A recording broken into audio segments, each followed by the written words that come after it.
Good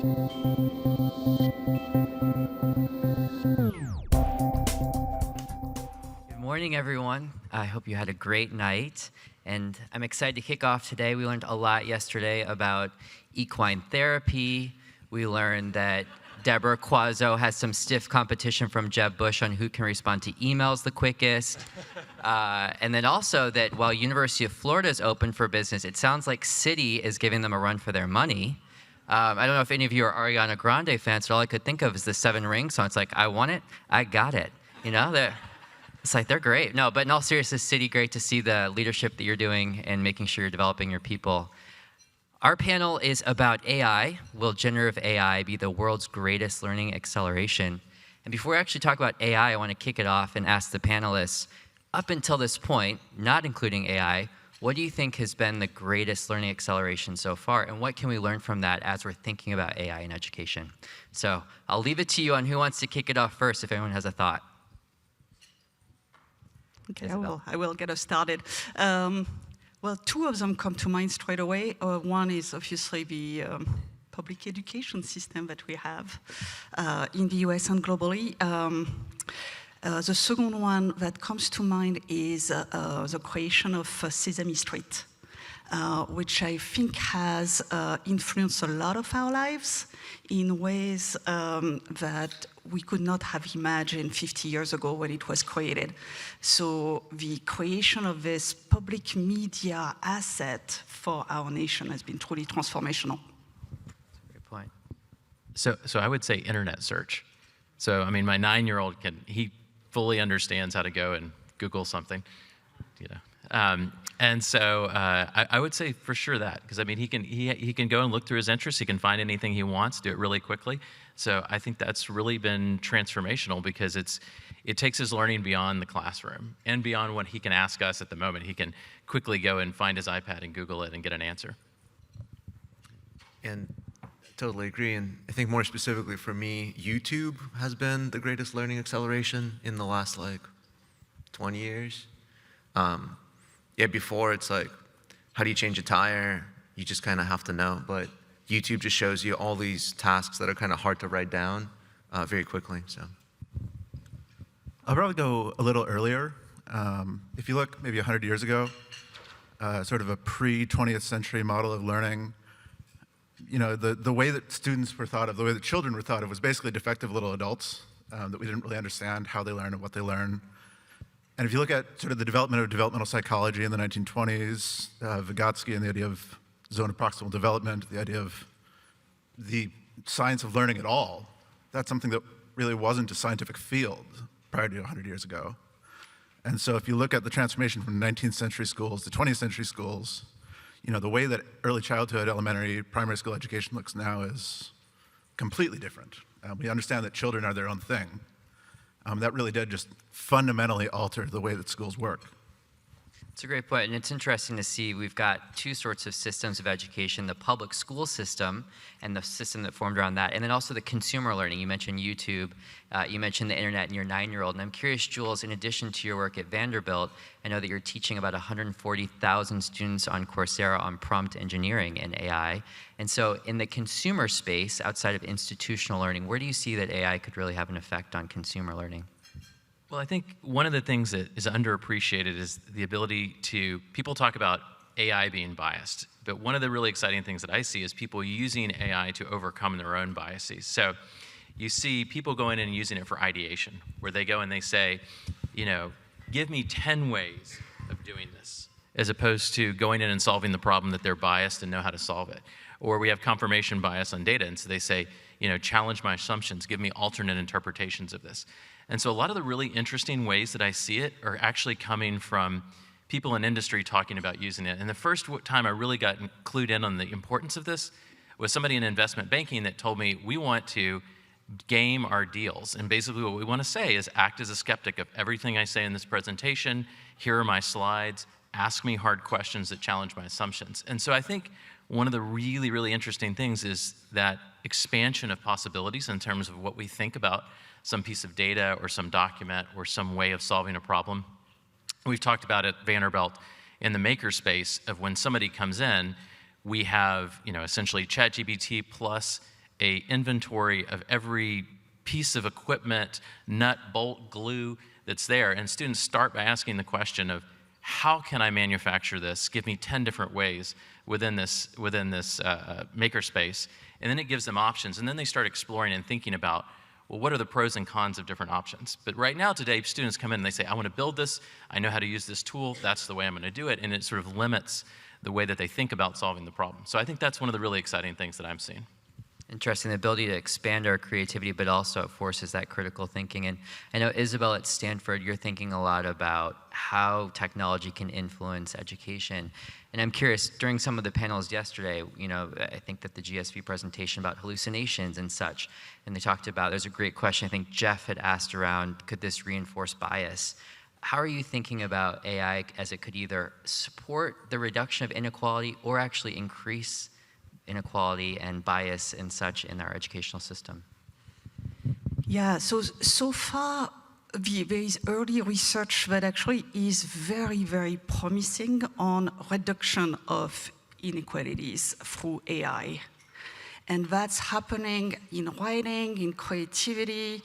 It shows that effectively AI is actually helping learners who need it the most. And I would put myself in one of the small categories of those learners where I'm not an English native speaker and I use ChatGPT all the time to check my own English. I find it super helpful. So for categories of learners who are like me, who are not native English language learners or other categories of learners, it's actually really helpful in catching them up. And there are early research that demonstrates that that's very, very promising. There is also a lot of efforts right now on increasing access through AI tools that I find extraordinarily inspiring. So we have a lot of efforts at Stanford on supporting neurodivergent learners. For example, we have a big project on learners with visual impairment. So all these categories of learners that may have been underserved previously are now being offered some new tools, new solutions to learn, which I find very exciting.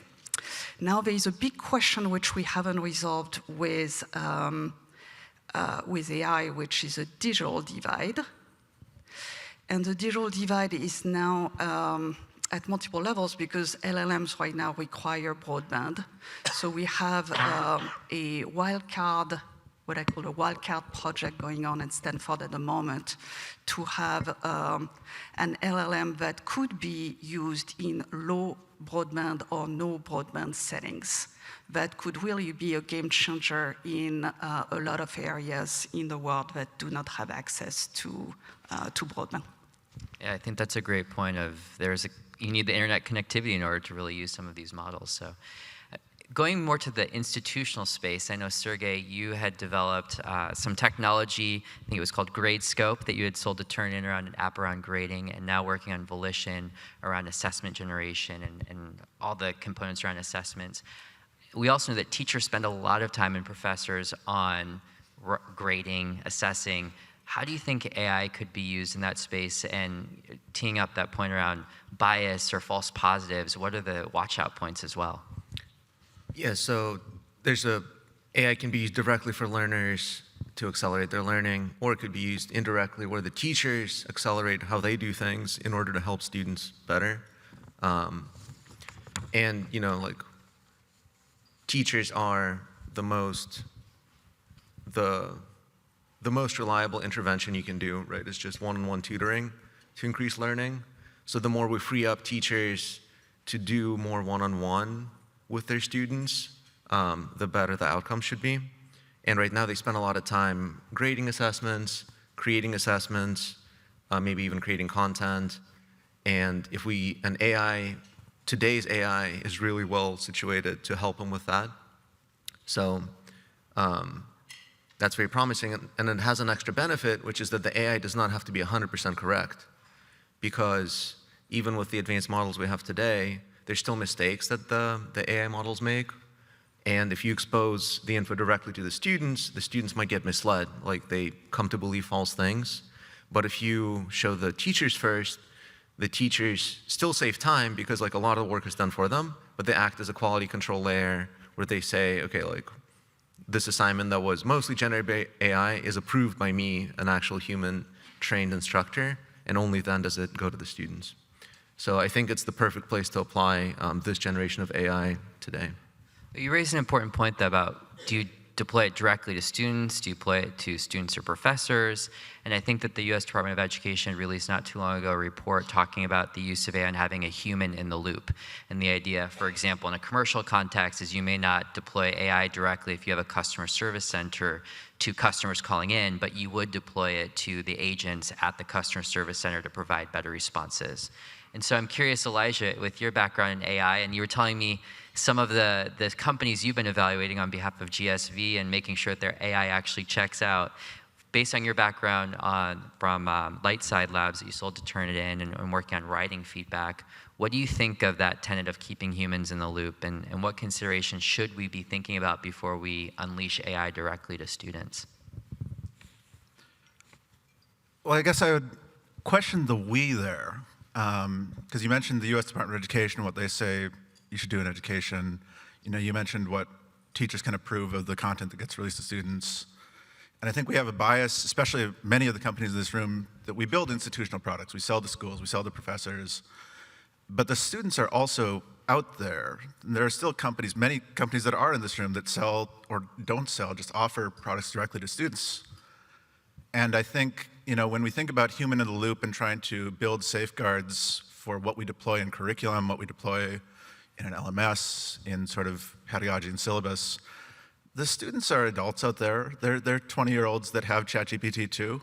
And so I think that it's a little more complex than just saying, you know, what can we approve of? What can we make sure is, you know, safeguarded by a human-in-the-loop system, when the students themselves are going to reap a lot of the sort of powerful advances in AI faster than the institutions that are buying products. And so I think there's that dynamic as well. And you need to really focus on both what is AI doing for the teachers, for the institution, and what products are the students bringing to the learning themselves, and they're actually driving their own instruction.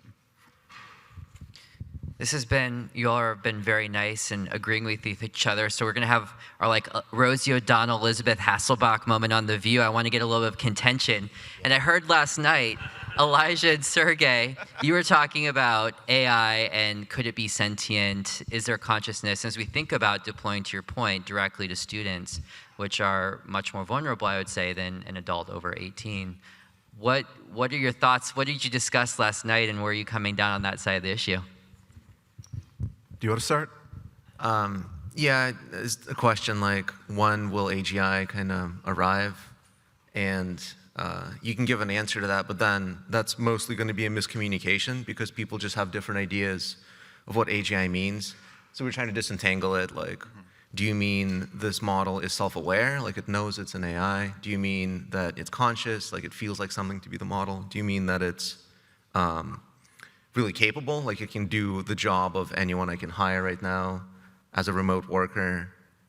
Or do you mean that it's going to become superhuman intelligent very quickly? So these are all kind of melded together. But there's definitely points of disagreement where I think, this is kind of a tangent to the topic of the panel, but I feel like it's possible that it feels like something to be GPT even today. And I do think it's somewhat self-aware, right? It's not sentient in that it's not like a human trapped in a box, but I think it knows, so to speak, what it is. And I don't think it's a concern yet, but I think in the near future, it's going to get kind of weird, where you actually feel like you're talking to a thing that has some desires of its own. I haven't thought about what it means for learning, but. And I think the point that I was making last night with Sergey is, there is an interesting discussion to be had about sentience and about consciousness, about what it means for a system to be self-aware. And that's one that I would happily have at a seminar table. I would have in a workshop with people that had read a bunch of papers and wanted to discuss it. But when I look at the conversation around AGI and around sort of superhuman capacity, around, discussions of existential risk and big sort of fast exponential growth, it encourages a particular mindset that lets us talk about those things that really are speculative, that are hypothetical. And in the meantime, AI is right here. It's being used in products every day by students, by teachers, by people who aren't even involved in education. And we're going to be grappling with, the actual impact of those tools in a very concrete sense of discrimination lawsuits and collective bargaining agreements, and the way that it impacts people's jobs, their livelihoods, their interaction with university systems or every other system in their life. And I think that as intellectuals, it's fun to talk about sentience, and it's fun to question, what is in the box. And it puts us at risk of missing the fact that there's stuff happening right now all around us, and people that are racing way ahead in terms of implementation and deployment. And those are the situations that I would suggest spending a lot more time paying attention to. It looks like you're going to say something, Isabelle. Yeah, I was going to actually disagree with both of you and say that sentient or not, we are already there. What I mean by this is that AI is already meaningfully shaping our human relationships. So we are currently doing some research on replica.ai, which is this platform that is being used by 15 million youth. And if you look at Reddit, the Reddit boards are full of people falling in love with their replica avatars. And that's for adults. And my researchers are looking at how, two things. One is the impact on mental health of using those platforms. And their conclusion so far is actually a positive one, which is that using replica.ai apparently lowers suicidal ideation. So it has actually a positive impact, apparently, on mental health, which is really, really interesting. But the second thing that they are studying is when we as humans start thinking that the machine is a human or has human characteristics. So anyway, I'm just, sentient or not, we are already there. So I'm much less concerned about, it's become sentient, and more concerned with, like, we have this incredibly amazing tool that's been developed, but we have this educational gap where basically 99.9% don't know how to use it effectively and correctly.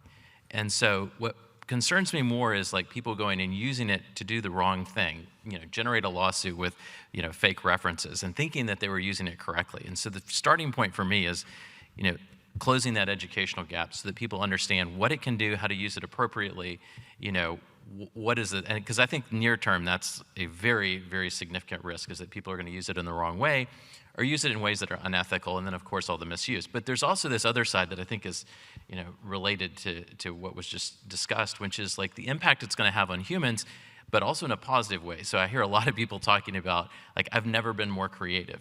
I've never, been able to do this. Oh, I so much joy in my life when I didn't have to do this tedious task, and I spent more time. And so I think there's all these really interesting human impacts that are a lot more interesting to me, and how we're using it or how we're not going to use it, and those types of things I think are the more sort of near-term, really important questions.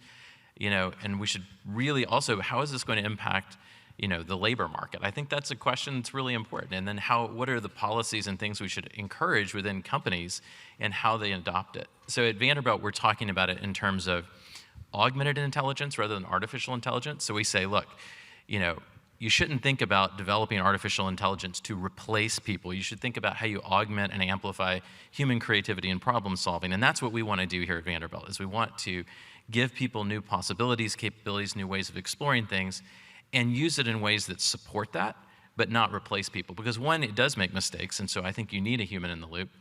But when you do have a human in the loop, you get these really exciting new possibilities that are out there. It's like the exoskeleton for the mind that you put on, but you also have to start thinking about, when do you take that exoskeleton off? How do you explain to students that you don't want to go and type into ChatGPT, get an answer, and just take it and run with it, because then what's your point in that system?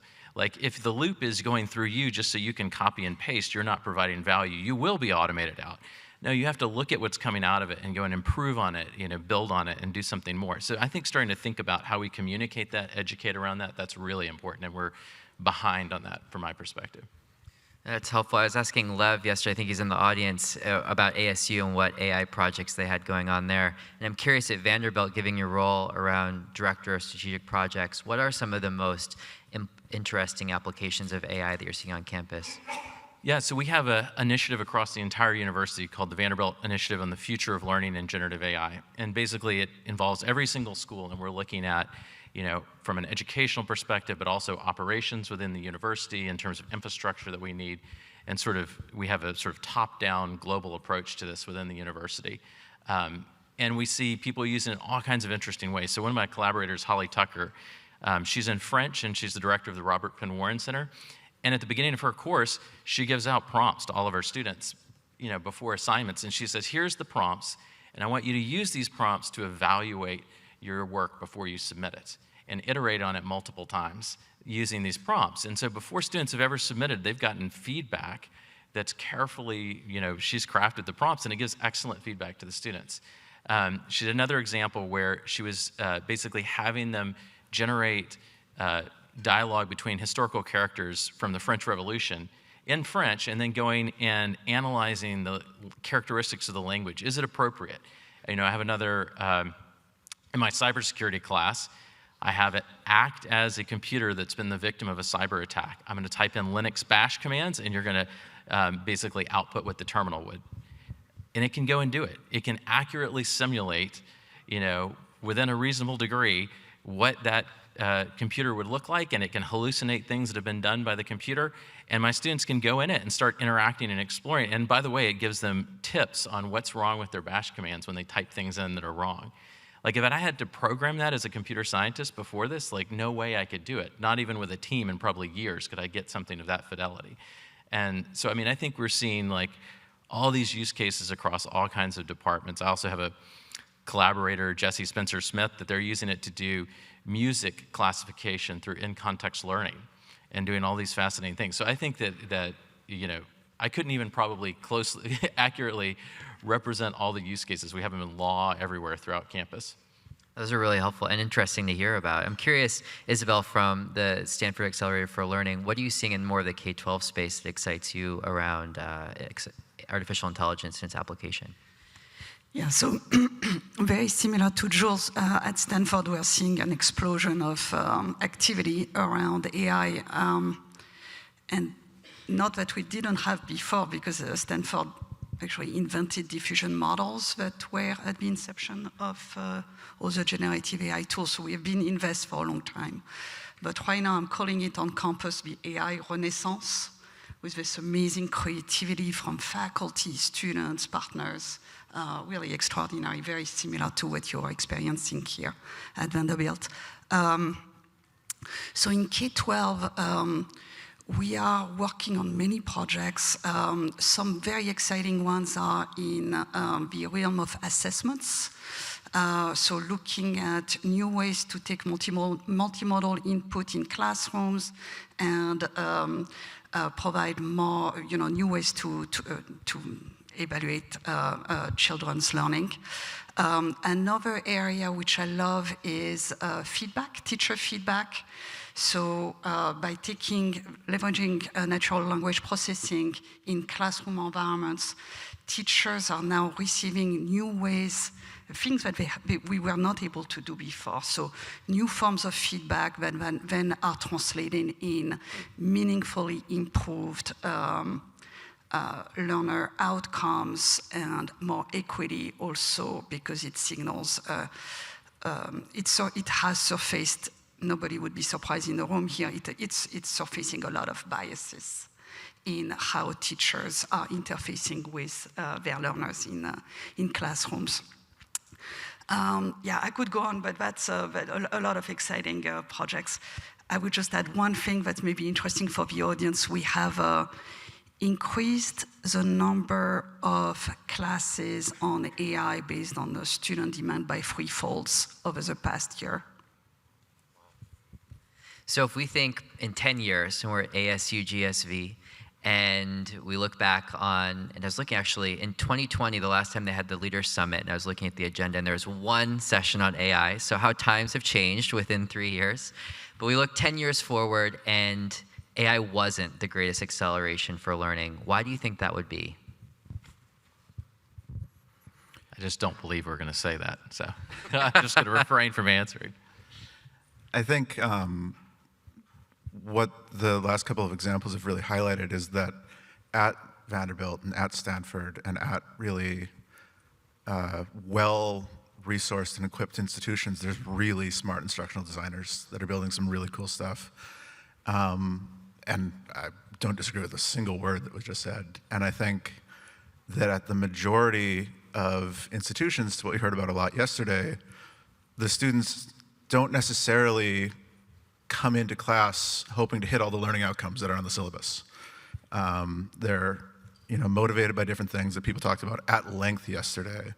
And so if in 10 years generative AI doesn't produce learning acceleration, I think the reason will be that the tools that help students get out of learning moved faster than the tools that help teachers build better learning within sort of the high resource, high thoughtful, really well-equipped classrooms. And it has the potential to really undermine, certainly not the Vanderbilts of the world, but different sort of lower tier prestige universities, and say that the students can get out of doing the work because the university hasn't made a compelling case for why they should. And the students have gotten just a huge number of new tools that have upset the power imbalance that the universities are used to.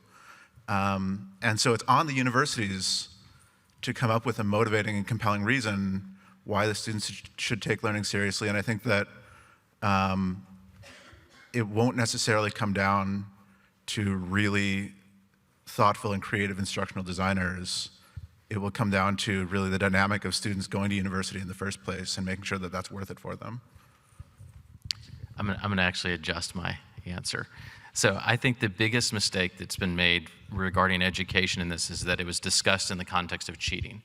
So in the spring, I was teaching a software engineering projects class, and first few lectures, I spent time saying, here is how you can use ChatGPT, Copilot to help you with what you're creating.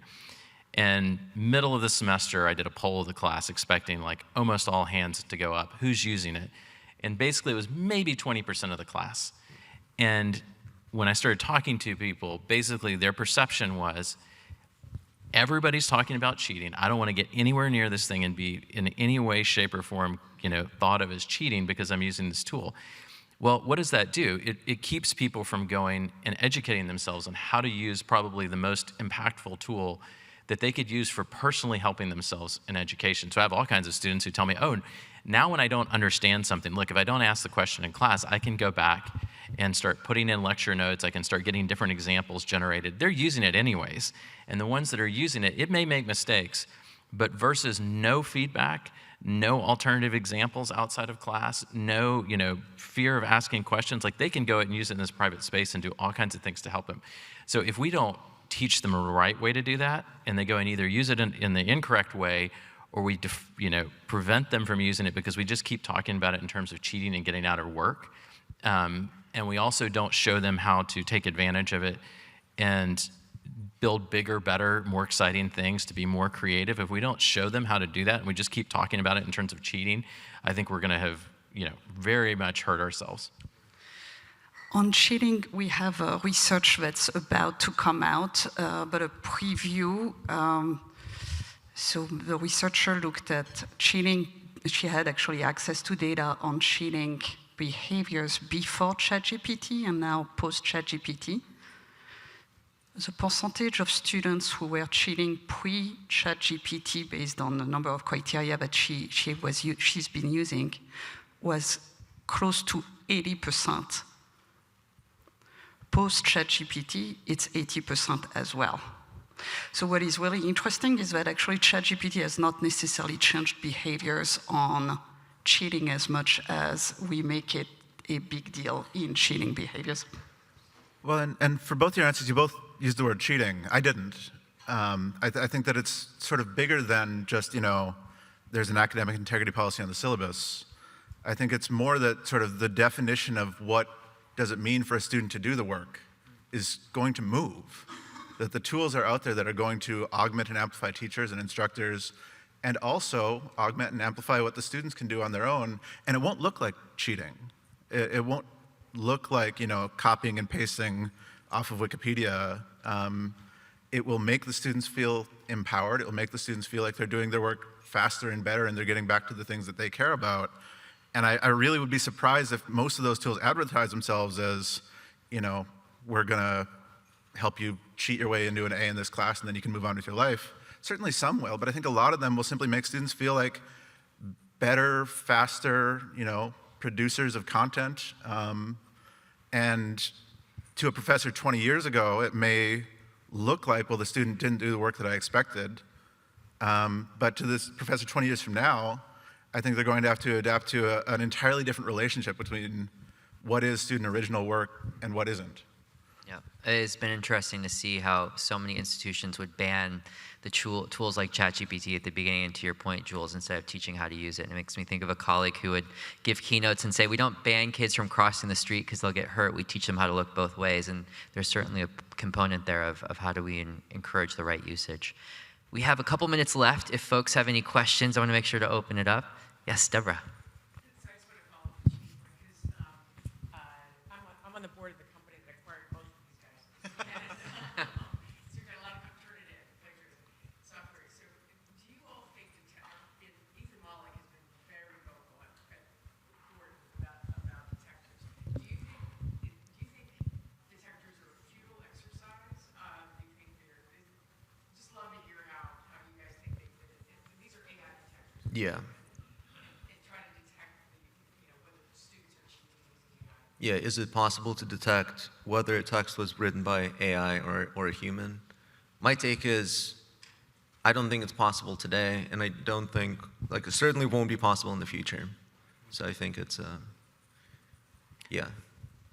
I agree completely, and so we made an early decision at Vanderbilt, turn it off. We don't want it on. We don't want to have any detection turned on, because if you look at it, well, OpenAI had a detector, and they took it off the market because they said its accuracy was too low. I think that you're going to see that type of thing. These tools are going to get better. The ability to detect them is going to go down.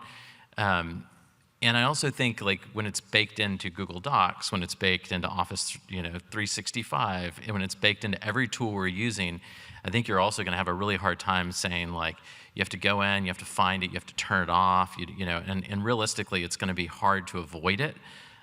So I think detecting it. We also did some back-of-the-envelope calculations on if we just took OpenAI's detector and we assumed it was the state of the art. We also took some of the tools out on the market. We said, if we took the best possible accuracy that they list and we ran that against our students, how many students would be flagged for AI use and sent to Honor Council? And it was thousands. And we also had people who do our educational support, and they basically took their theses and other things and ran it through, and every single one of them was flagged. And then you have English learners, who are second language, it flags more often for some of the research shows. And then you also see a lot of the tools out there for detecting, say we detect at this accuracy, but we don't provide an open data set. We don't provide any information on how it works. And so you're talking about sending students to this incredibly consequential thing based on, marketing material as opposed to concrete evidence that you really know. Any others? Yes, one in the back. Thank you. This is a great conversation.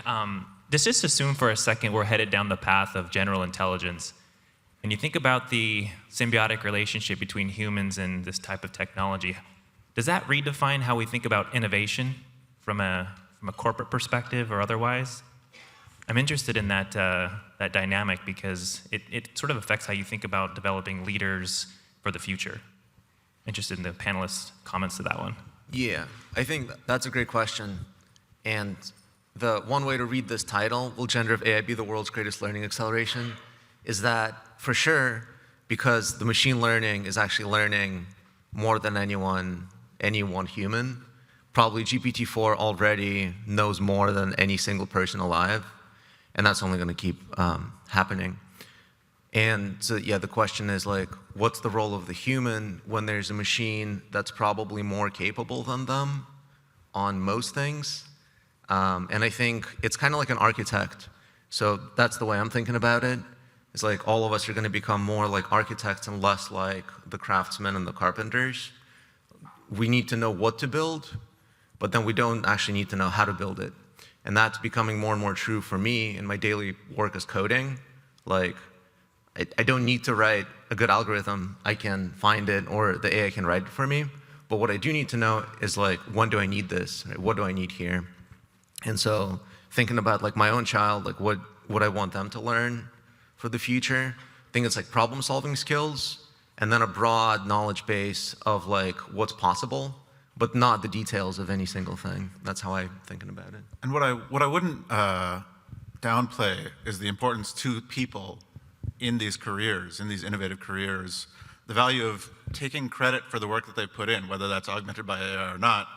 Everyone has a resume that they're building. Everyone wants to prove to their boss that they're doing something valuable. Everyone wants to be able to show that their career had meaning. And that's a huge incentive to be able to say, you know, here's what I did, here's what I contributed. And so certainly if you just sort of myopically look at the technology, you can say, man, it's going to outrace people. But I wouldn't bet against people sort of in their own self-interest being able to recognize, here's my contribution, here's what I put into it, and then really building an entirely new paradigm around what does it mean to be the innovator in that environment. Excellent. Thank you all so much. Appreciate your thoughts.